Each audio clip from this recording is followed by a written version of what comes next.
арнасына құйылғандар, Алланың нұры жаусын бәріңізге, 30 күн ішіп жеуден тыйылғандар.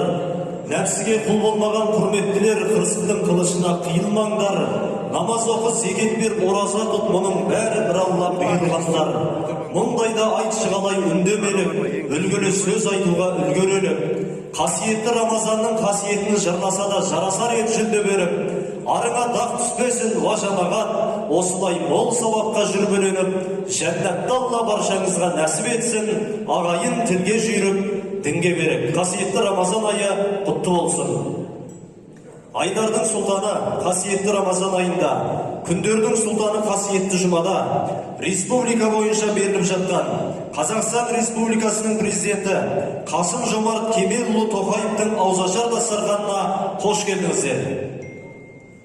Ауызашар сәтіндегі тілеген дұға қабыл болады. Мұсылман баласының барша